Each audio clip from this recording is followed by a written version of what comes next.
Bienvenido a nuestro resumen semanal del sábado 5 de septiembre al 9 de septiembre. Estas son las noticias. Los republicanos de la Cámara enviaron una carta al director ejecutivo de Meta, a Mark Zuckerberg, instándolo a que entregue las advertencias y comunicados con respecto a la solicitud del FBI a Facebook para suprimir los informes sobre la computadora de Hunter Biden antes de las elecciones del 2020. Para antes de este fin de semana, más de 3 docenas de legisladores republicanos dijeron en una carta a Mark Zuckerberg que la supresión de Facebook sobre la difusión de los artículos del New York Post sobre Hunter Biden, su computadora y las acusaciones de corrupción contra la familia Biden en el 2020 fue muy preocupante. La carta fue firmada por el representante Jim Jordan de Ohio, miembro republicano de mayor rango en el Comité Judicial de la Cámara, también por el representante James Comer de Kentucky, miembro republicano de mayor rango en el Comité de Supervisión y Reforma, y por 33 miembros republicanos de la Casa. En la carta, los legisladores republicanos de la Cámara de Representantes instruyeron a Zuckerberg a conservar todos los documentos, comunicaciones, metadatos y correos electrónicos relacionados con la interferencia de Facebook en las elecciones. Se le pidió a Zuckerberg que proporcionara comunicaciones entre los empleados de Facebook y el FBI desde el 1 de octubre del 2020 que se refieran o se relacionen con el informe del New York Post.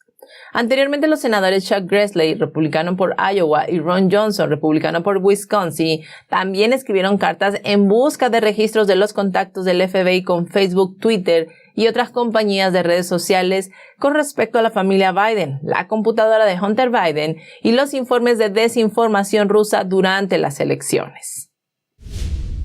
En una demanda presentada por los fiscales generales de Missouri y Luisiana contra el gobierno, las pruebas presentadas ante el Tribunal Federal de Luisiana demostraron que más de 50 funcionarios de la administración Biden en una docena de agencias han estado involucrados en esfuerzos para presionar a las grandes empresas tecnológicas con el fin de tomar medidas enérgicas contra la libertad de expresión. Según los documentos publicados el 31 de agosto, altos funcionarios del gobierno, incluida la abogada de la Casa Blanca Dana Remus y Rob Flaherty, asistente adjunto del presidente, y el ex asesor senior del COVID-19 de la Casa Blanca, Andy Slavitt, han estado en contacto con una o más de las principales empresas de redes sociales para intentar que las empresas endurezcan sus reglas sobre información supuestamente falsa y engañosa.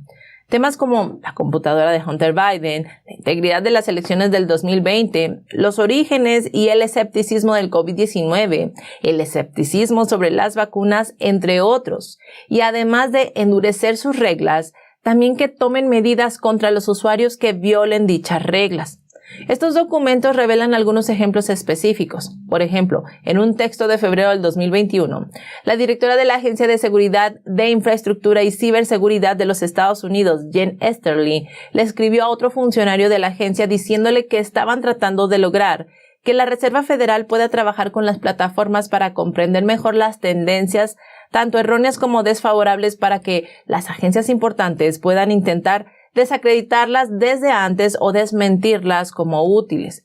En otro mensaje, Rob Flaherty, en calidad de director de estrategia digital de la Casa Blanca, dijo en abril del 2021 que el personal de la Casa Blanca sería informado por Twitter sobre la información errónea sobre las vacunas, y en la reunión incluiría formas en que la Casa Blanca y los expertos en el COVID-19 de la Casa Blanca podrían asociarse en el trabajo de algunos productos.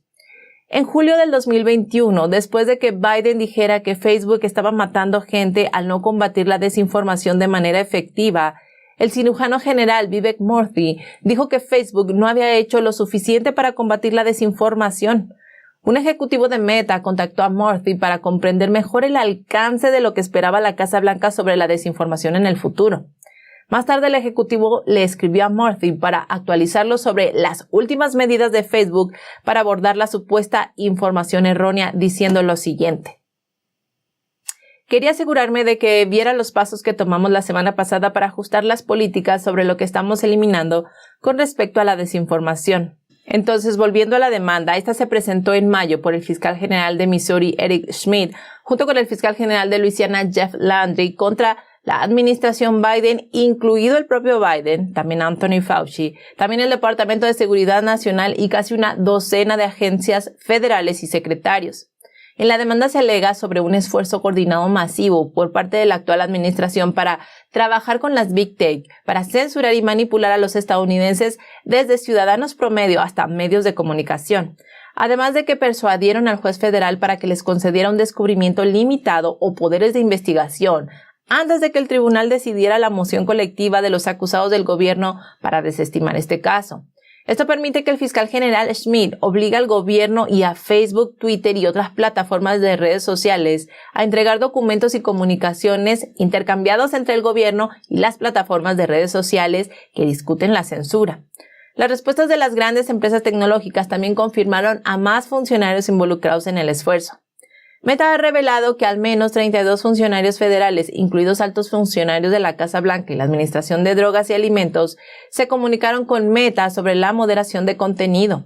YouTube reveló a 11 funcionarios y Twitter identificó a 9, incluidos altos funcionarios del Departamento de Estado. Los demandantes le dijeron al juez que supervisa el caso que se necesitan más pruebas para descubrir toda la amplitud de la campaña de presión.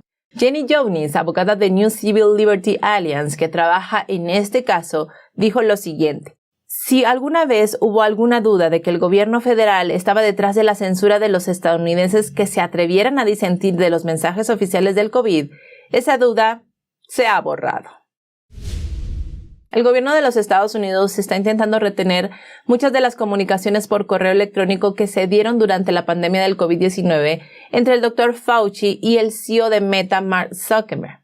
Aunque se han publicado cientos de correos electrónicos entre funcionarios gubernamentales y trabajadores de las Big Tech, ninguno de los correos electrónicos publicados provino del Dr. Fauci. Incluso se le pidió a su agencia en la solicitud de descubrimiento mencionada anteriormente que proporcionara todas las comunicaciones con Mark Zuckerberg desde el 1 de enero del 2020 hasta el 18 de julio del 2022. En nombre de Fauci y el Instituto Nacional de Alergias y Enfermedades Infecciosas, los abogados del gobierno dijeron lo siguiente: los demandados se oponen a esta solicitud por ser demasiado amplia, ya que requiere documentos que no son relevantes para los reclamos de los demandantes y que no se encuentran dentro del alcance del descubrimiento autorizado por la Corte. En una presentación del 31 de agosto, los demandantes le dijeron al juez que el gobierno se ha negado rotundamente a responder a cualquier interrogatorio o solicitud de documentos que han sido dirigidos a funcionarios de la Casa Blanca como Fauci. El abogado de Fauci escribió: los acusados también se oponen a esta solicitud en la medida en que buscan documentos protegidos por el privilegio del proceso deliberativo, el privilegio abogado-cliente, el privilegio de cumplimiento de la ley, un privilegio de seguridad nacional estatutario o cualquier otro privilegio aplicable. Entonces los demandantes dijeron que las disputas siguen sin resolverse y le han pedido al juez de distrito de los Estados Unidos, Terry Doughty, que supervisa el caso, que obligue a Fauci y a otros que tampoco han respondido a responder. Tanto Biden como Trump viajaron a Pensilvania durante el fin de semana del Día del Trabajo para hacer campaña a favor de los candidatos en este estado clave. El sábado, Trump hizo su primera aparición en un mitin electoral general para las elecciones intermedias. También fue el primer evento público desde la redada del FBI en Mar-a-Lago.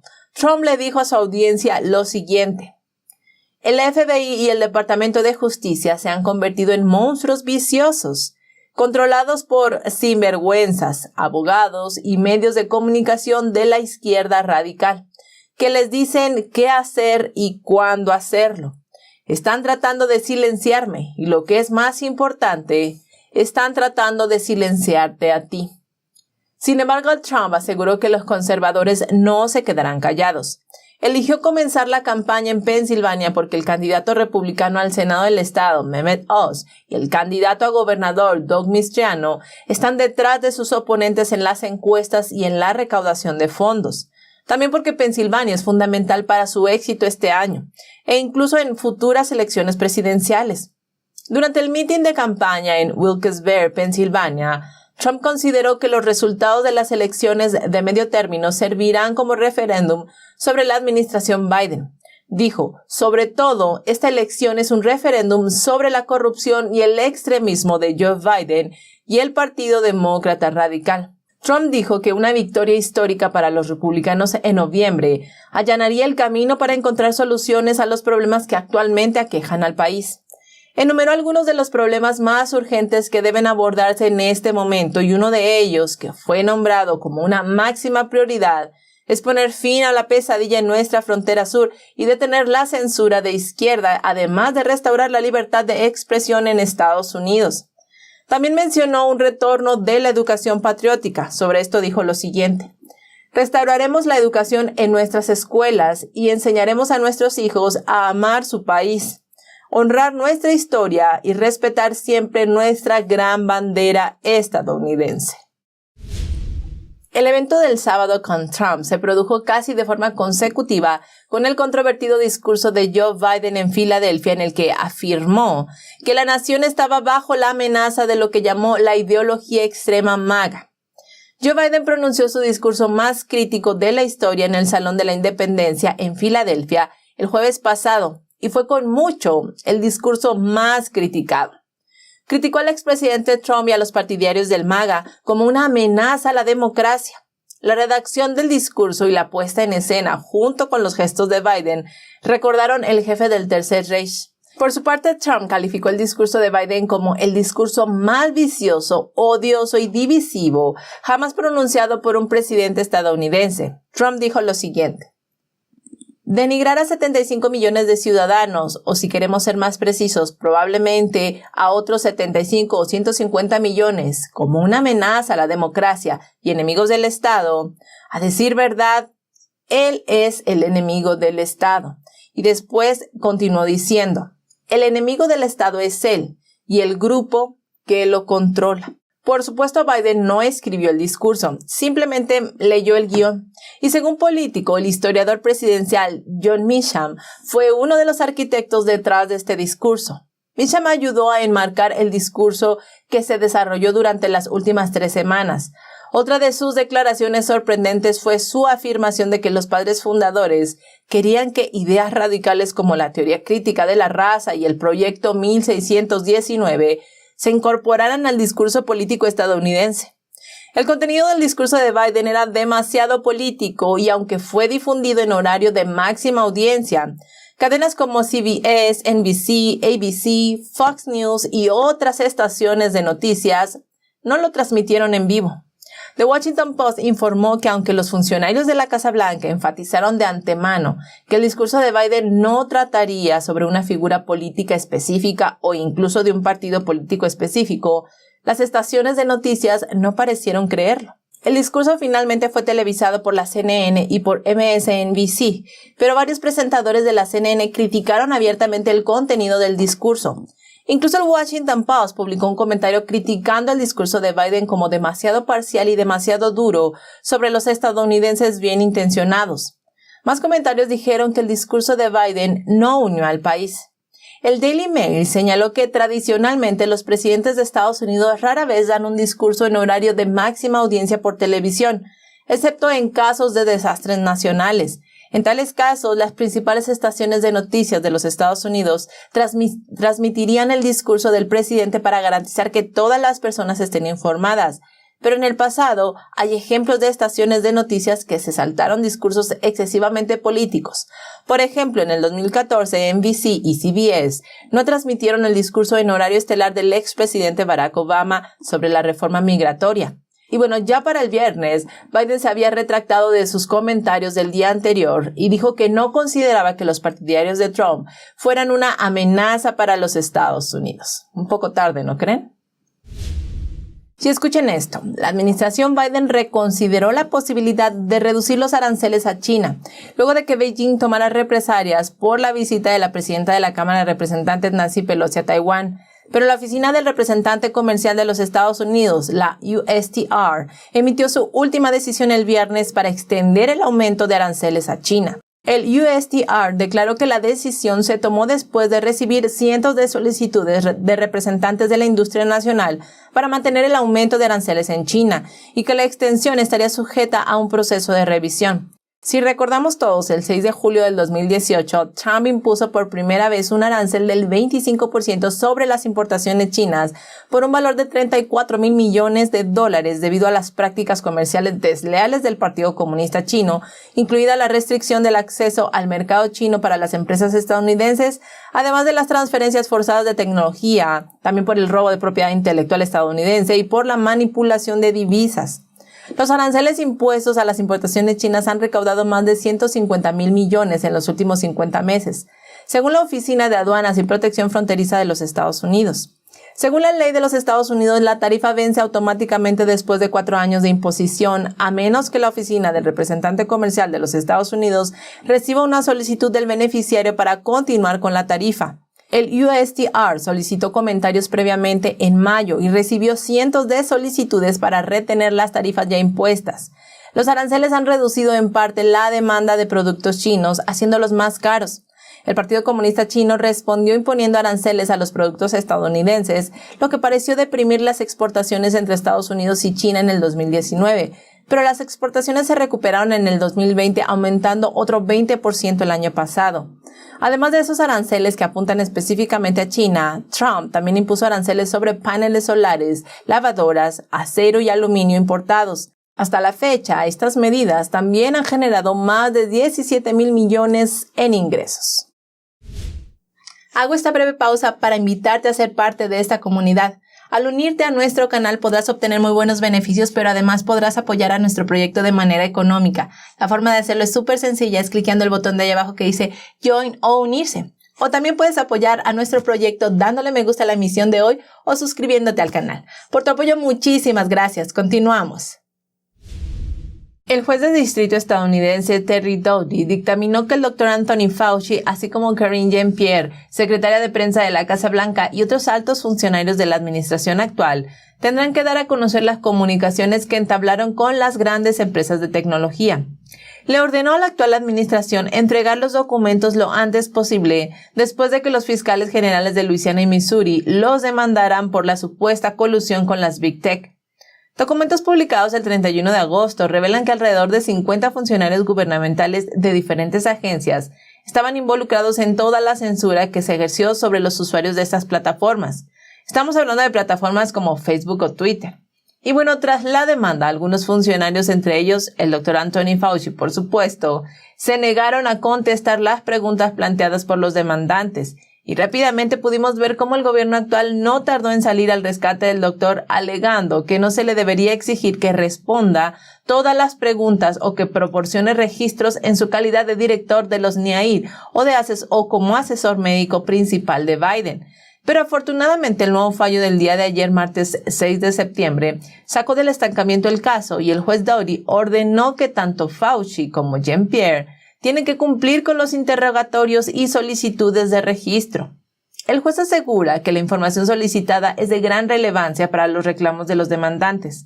En cuanto a las comunicaciones del Dr. Fauci, Doughty asegura que serían relevantes en referencia a la supuesta supresión del discurso relacionado con la teoría de que el virus del COVID-19 se dio debido a la fuga de un laboratorio y además de la cancelación del discurso de los usuarios que afirmaban que las mascarillas y los cierres debido a la pandemia no eran eficaces. Y bueno, en cuanto a la secretaria de prensa de la Casa Blanca, Karine Jean-Pierre, según el juez, sus comunicaciones son relevantes en referencia a la supresión de la historia de la computadora de Hunter Biden antes de las elecciones presidenciales del 2020, así como la censura sobre las afirmaciones de que el COVID-19 se originó en un laboratorio chino. Doughty ordenó a Fauci y a Jean-Pierre que cumplan con la orden en un plazo de 21 días. Estaremos atentos para ver cómo se desenvuelve esta historia.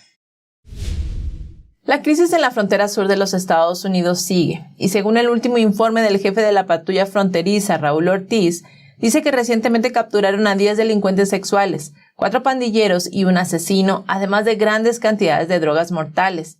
Y bueno, aquí solo estamos hablando de lo que se ha podido registrar, ¿cierto? A través de un tuit realizado por Ortiz el día de ayer 6 de septiembre, él aseguró que los agentes fronterizos habían encontrado 2.690 inmigrantes ilegales, incluidos 10 grupos grandes en los últimos 3 días.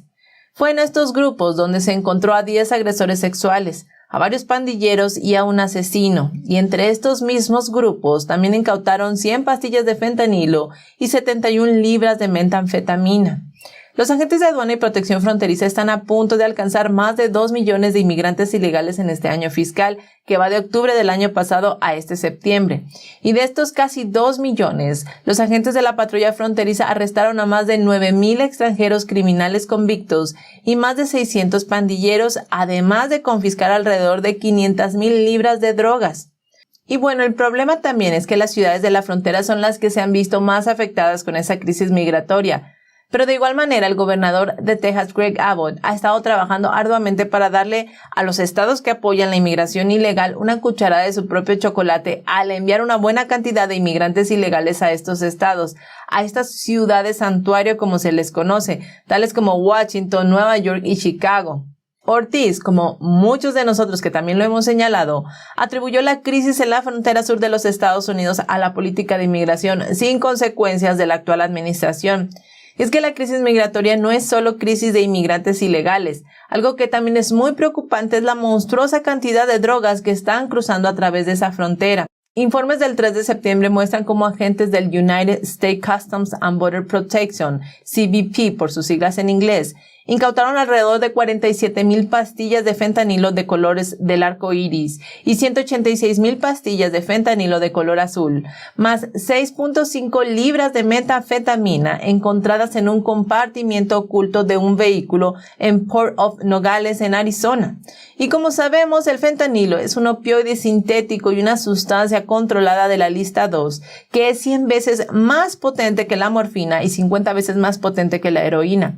Esta droga sintética, según informes de los Centros para el Control y la Prevención de Enfermedades de los Estados Unidos, es responsable de más de 71,000 sobredosis fatales de drogas en los Estados Unidos en el 2021, y organizaciones criminales mexicanas son las responsables del tráfico de estas drogas mortales a través de la frontera del país. El día de ayer, algunos legisladores republicanos recurrieron a Twitter para criticar a Biden tras las incautaciones de fentanilo en la frontera sur. Por ejemplo, el senador Jim Risch de Idaho escribió lo siguiente: este fin de semana, más de 230,000 píldoras mortales de fentanilo que los niños podrían confundir con dulces fueron incautadas en el puerto de Nogales. El presidente necesita enviar un mensaje claro a las organizaciones criminales y asegurar la frontera sur. Y luego los republicanos de la Cámara escribieron también: la crisis fronteriza de Biden está poniendo en peligro a todos los estadounidenses al permitir que el fentanilo venenoso que está dirigido a los niños invada nuestras comunidades. En temas internacionales, les informamos que Gran Bretaña ya tiene primer ministro. Liz Truss ganó la batalla electoral y se ha convertido en la nueva primera ministra de Gran Bretaña y está a punto de asumir el cargo. Y bueno, según el centro de noticias AFP, Liz Truss no solo tiene aliados, sino también muchos enemigos, debido a su enfoque de línea dura de la política exterior. Según Truss, está lista para pelear con la Unión Europea, Rusia y China. Ella dice que duplicará sus esfuerzos para apoyar a Ucrania más que su predecesor. Esto dijo en abril: seguiremos acelerando aún más el ritmo para expulsar a Rusia de toda Ucrania. Afirmó que los rusos también deberían retirarse de Crimea, que fue anexada en el 2014. Ella ha sido igualmente dura con el Partido Comunista Chino. A fines de julio, Truss se comprometió a fortalecer los lazos económicos y comerciales con la Commonwealth para contrarrestar la creciente influencia maligna de China. Criticó el historial de derechos humanos de China en Xinjiang y Hong Kong, así como su proteccionismo económico. Truss convocó al embajador chino para protestar contra los ejercicios militares del Partido Comunista cerca del estrecho de Taiwán, pero no tiene planes de visitar Taiwán como primera ministra. Ella se ha convertido en una firme partidaria de la salida de Gran Bretaña de la Unión Europea. Y bueno, con respecto a la relación de Gran Bretaña con los Estados Unidos, Truss está alineada con Margaret Thatcher, el ícono del Partido Conservador, con respecto a la mayoría de sus posiciones políticas. Sin embargo, la comparación se detiene en la relación transatlántica con la que Thatcher estaba verdaderamente comprometida. Recientemente, Trump confirmó que durante la redada del 8 de agosto en Mar-a-Lago, los agentes del FBI tomaron sus archivos e historial médico completo y altamente confidencial. En una publicación en Truth Social, él escribió lo siguiente: El FBI no solo robó mis pasaportes durante el allanamiento del FBI en mi casa en Mar-a-Lago, sino que a través de documentos judiciales acabamos de enterarnos que también tomaron indebidamente mi historial médico completo, que es altamente confidencial. Sin embargo, Trump cambió un poco la atención por algo de buen humor, diciendo que ahora todo el mundo sabe lo sano que está él. Él dijo lo siguiente: ahora la gente verá que estoy muy sano, un ejemplar físicamente perfecto. Si bien la redada del FBI ha dominado los titulares de los medios, Trump no ha centrado toda su energía en tratar con el FBI. En cambio, se ha esforzado en apoyar a los candidatos republicanos para el cargo. Su recaudación de fondos del pasado fin de semana para ayudar al candidato republicano a gobernador de Nueva York, Lee Zeldin, fue bastante exitosa. Según el New York Post, Trump ayudó a Zeldin a recaudar alrededor de $1,5 millones para su campaña para gobernador, una contienda que está compitiendo contra la actual gobernadora demócrata Kathy Hochul. Nueva York es tradicionalmente un estado demócrata, por lo que una victoria republicana se consideraría una batalla cuesta arriba. Sin embargo, Zeldin insiste en que aún puede convertirse en el primer gobernador republicano de Nueva York desde la elección de George Pataki en el 2002. Se predijo que George Pataki perdería por un 11,5 puntos la semana antes de las elecciones, pero George Pataki, a solo unos días, hizo historia y se convirtió en gobernador republicano de Nueva York. El mismo milagro no está fuera de discusión. Según una encuesta de agosto realizada por Siena College, Hochul está 14 puntos por delante. Sin embargo, en estos días la situación ha cambiado. Una nueva encuesta de Trafalgar Group muestra que la brecha entre los candidatos se está reduciendo, con Zeldin justo fuera del margen de error por puntos porcentuales, mientras que Hochul tiene una ventaja de 4,4 puntos. Antes de este evento de recaudación de fondos, según los documentos de campaña de julio, la campaña de Hochul tenía 11,7 millones disponibles en comparación con 1,6 millones para Zeldin. Pero el fin de semana pasado, Zeldin recibió 1,5 millones de sus seguidores. Así que a 2 meses de las elecciones intermedias, muchas cosas pueden suceder. El miércoles, el exfiscal general Bill Barr le dijo a Fox News que el Departamento de Justicia parece estar muy cerca de tener pruebas suficientes para acusar a Trump, pero no dio más detalles sobre por qué cree esto y no dijo si tiene alguna información especial que lo haya llevado a tal conclusión. Sin embargo, un ex alto funcionario del FBI dice que una orden de registro utilizada para registrar la casa de Mar-a-Lago del expresidente Donald Trump podría ser anulada debido a su alcance. Dicha orden permite al gobierno buscar todos los documentos producidos durante la presidencia de Trump. El martes, Kevin Brock, ex alto funcionario de contrainteligencia del FBI, dijo en una entrevista lo siguiente: desde un principio había preocupación de que la orden en sí era demasiado amplia. Y bueno, ahora todos sabemos que el FBI en realidad tomó más información de la que estaba especificada en la orden. Brock le dijo a Justin News lo siguiente: eso no tiene excusas, es demasiado amplio. Ahora hay indicios de que ellos, el FBI, recolectaron mucho más de lo que estaban autorizados a recolectar. Brock fue promovido por el exdirector del FBI Robert Mueller en el 2004. Él dijo que históricamente las búsquedas del FBI se basan en órdenes judiciales y especifican qué partes de la residencia se pueden registrar. Sugirió que la orden podría ser suprimida y perdería el acceso a cualquier cosa que se recolectó durante la búsqueda. El ex asesor de la Casa Blanca, Dick Morris, aparentemente tiene una opinión diferente a la de Barr. Recientemente dijo que la lucha del Partido Demócrata contra Trump es hacer que los republicanos piensen que Trump está en problemas constantes, por lo tanto los republicanos deberían elegir a DeSantis o a alguien más para postularse. De esa manera, los demócratas les resultaría más fácil derrotar a los republicanos.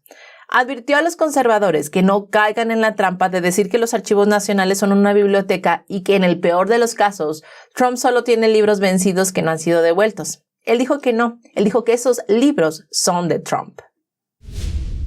El día de ayer, jueves 8 de septiembre, el Departamento de Justicia instó a la jueza federal, Eileen Cannon, a suspender parte de su reciente orden especial en la que impedía que el gobierno utilizara los registros incautados con fines de investigación. Los abogados del gobierno dicen que los investigadores deben tener acceso a esos registros para investigar a Trump, de modo que puedan tratar de confirmar si quedó algún material inadecuado en la propiedad de Mar-a-Lago del expresidente Trump. La jueza Cannon dijo que su orden no afectará la evaluación de la inteligencia que está realizando justamente la comunidad de inteligencia. Los abogados del Departamento de Justicia argumentaron que la evaluación no se puede separar fácilmente de los esfuerzos del Departamento de Justicia y del FBI en relación con la investigación criminal por el mal manejo de los documentos que está en curso. Los abogados del Departamento de Justicia dijeron en la nueva presentación que la aplicación de la orden judicial a los registros clasificados frustraría la capacidad del gobierno para realizar una evaluación de riesgo de seguridad nacional y una revisión de clasificación efectivas y podrían impedir que el gobierno tome las medidas correctivas necesarias a la luz de esa revisión, arriesgando un daño irreparable a la seguridad nacional y a los intereses de inteligencia. ¿Qué les parece? Pero el caso de Hunter Biden, quien está más que claro que causó un daño irreparable a los intereses de inteligencia y seguridad nacional, frente a esto, el FBI y el Departamento de Justicia no tienen ninguna investigación activa. Así las cosas. Entonces tenemos que el gobierno quiere una orden inmediata que permitiría el uso de los registros que están claramente marcados como clasificados para la investigación. El Departamento de Justicia advirtió que presentará una apelación ante la Corte de Apelaciones de los Estados Unidos para el Circuito 11 si la jueza no otorga una suspensión antes del 15 de septiembre. Los abogados de Trump se oponen a la moción. La jueza Cannon les dijo a los abogados de Trump que presentarán una respuesta antes del 12 de septiembre a las 10 de la mañana. Los resultados de las elecciones primarias de mitad de periodo de Massachusetts, que se llevaron a cabo el martes, ya están disponibles. El ex representante estatal, Jeff Deal, un candidato respaldado por Trump, derrotó al recién llegado político centrista y empresario Chris Doty para ganar la nominación republicana a gobernador. Las primeras republicanas para gobernador de Massachusetts son dignas de mención porque es otra guerra de poder entre Trump y los republicanos establecidos. Así que esta victoria marca otra derrota para los republicanos establecidos y otra victoria para el expresidente Trump en esta elección. El oponente de Deal en las elecciones intermedias de noviembre es la candidata demócrata y actual fiscal general del estado, Maura Healey. El gobernador republicano anti-Trump, Charlie Baker, quien decidió no buscar un tercer mandato después de que el expresidente Trump respaldara a Deal en octubre pasado, no respaldó a ninguno de los dos candidatos republicanos. La posición de Deal es opuesta a la postura anti-Trump del actual gobernador y su victoria ilustra las inclinaciones de los votantes republicanos en Massachusetts. Deal eligió a Leah Cole Allen, quien fue legisladora estatal y perdió su trabajo como enfermera después de negarse a ser vacunada contra el coronavirus como su elección para vicegobernadora. Es posible que muchas personas en Massachusetts no vean la fuerza detrás de esta combinación ultraconservadora. Después de todo, los republicanos representan menos del 10% de los votantes registrados en Massachusetts. Pero de hecho, el Partido Demócrata también tiene un pequeño porcentaje de votantes. Ellos tienen un 31%. El grupo más dominante de votantes son los votantes independientes. En el estado estos representan el 57%. Entonces, quien gane la elección final depende mucho de la tendencia de los votantes independientes. Actualmente los miembros de ambos partidos, los demócratas y los republicanos, se están preparando para una batalla muy reñida. Los demócratas están tratando de mantener una pequeña mayoría en el Senado, mientras que los republicanos están tratando de recuperar la Cámara. Aunque hay 35 escaños para la reelección, solo un puñado de escaños está en juego. Las opiniones siguen divididas sobre quién tendrá la mayoría después de las elecciones intermedias. El líder de la minoría del Senado, Mitch McConnell, quien es el presidente del partido de la minoría del Senado, se ha mostrado pesimista sobre la reversión del Senado. Dijo que solo había un 50% de posibilidades de que los republicanos tomaran el control del Senado porque los candidatos republicanos no estaban lo suficientemente calificados. Sin embargo, el miembro de rango del Comité Judicial del Senado, Chuck Grassley, dijo en una entrevista reciente que no está de acuerdo con el pesimismo de McConnell. Grassley dijo lo siguiente: "Creo que tenemos buenos candidatos en la mayoría de los estados y ganaremos el Senado por 52 votos contra 48. La razón principal de su optimismo es doble. Una es que el índice de aprobación de Biden está bajísimo. Y dos, es que la gran mayoría en el país piensa que el gobierno va en la dirección equivocada.